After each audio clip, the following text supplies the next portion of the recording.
स्वागत है आप सभी का। आज मैं कबीर जी के मृत्यु के संबंध में कुछ नई खोजें जो प्राप्त की हैं यहाँ वहाँ से, उसके संबंध में आपको अवगत कराना चाहता हूँ। क्योंकि हमारे जो प्रथम शिक्षा मंत्री थे मौलाना अबुल कलाम आज़ाद, उन्होंने इसमें काफ़ी कुछ जोड़ तोड़ करके और उनके इतिहास में हेर फेर कर दिया। तो मैंने खोजबीन करने के पश्चात ये पाया, ये जो सिकंदर लोधी उस समय के शासक थे, उनकी मृत्यु और कबीरदास जी की मृत्यु के बीच में लगभग 50 साल का 40 से 50 साल का फासला है। यानी कि कबीर जी की मृत्यु के उपरांत 50 साल बाद उनकी मृत्यु हुई।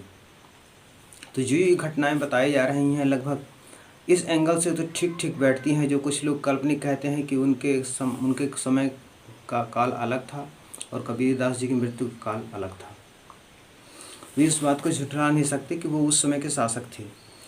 अब दूसरी बात, मगहर में जाकर उन्होंने प्राण त्यजे, वो काशी में रहते थे, तो दिखाने के लिए ये बातें तो सभी कपोल कल्पित है।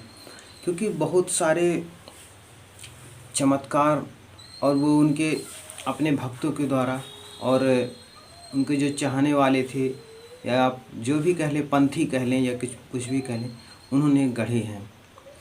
क्योंकि एक दोहा जब उन्होंने इस्लाम को कबूल करने से मना कर दिया, सिकंदर लोधी के आदेश को मानने से मना कर दिया, तो सिकंदर लोधी के आदेश पर जब जंजीरों से जकड़ कर उन्हें लाया गया, तो उन्होंने उसी समय एक दोहा पढ़ा था कि माली आवत देख के कलियन करी पुकार, फूले फूले चुन लिए कल हमारी बार। यानी उन्होंने कहा था कि जिस प्रकार से माली जब फूल तोड़ने जाता है तो कलियां कहती हैं आज तो जो जिसके लायक था उन्हें प्राप्त कर लिया और कल हमारी बारी निश्चित रूप से आई थी। तो अपरोक्ष रूप से उन्होंने ये संदेश दिया था कि हे राजन, मरना तो सभी को है, आज मैं तो कल तुम। भले ही तुम भूले हो इस घमंड में कि तुम नहीं मरोगे, लेकिन कल तुम्हारी भी बारी अवश्य आएगी।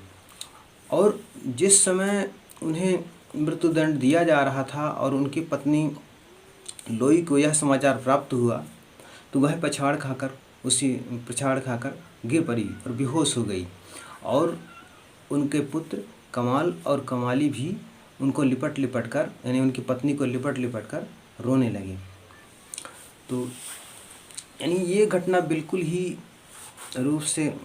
ही गलत प्रतीत होती है कि मरने के पश्चात वो फूल बन गए थे और उन्हें हिंदू और मुसलमानों ने आपस में बांट लिया था।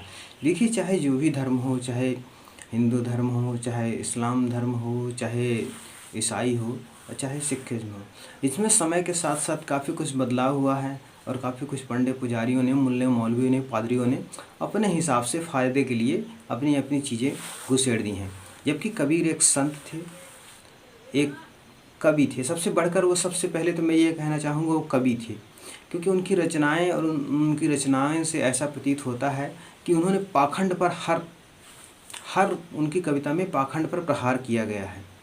तो जो आदमी जीवन भर पाखंड पर प्रहार करता रहा, वो उसे ही अंत में एक बहुत बड़े पाखंड का शिकार बना दिया गया। तो बस मेरा आज के उसमें इतना ही कहना है। और आप लोगों को कैसे लगे, यदि आप पहली बार हमारे उस पर आए हैं चैनल पर, तो सब्सक्राइब अवश्य कर लीजिएगा ताकि हमारी वीडियो आप तक पहुंचते रहें। नमस्कार, आपका दिन शुभ हो।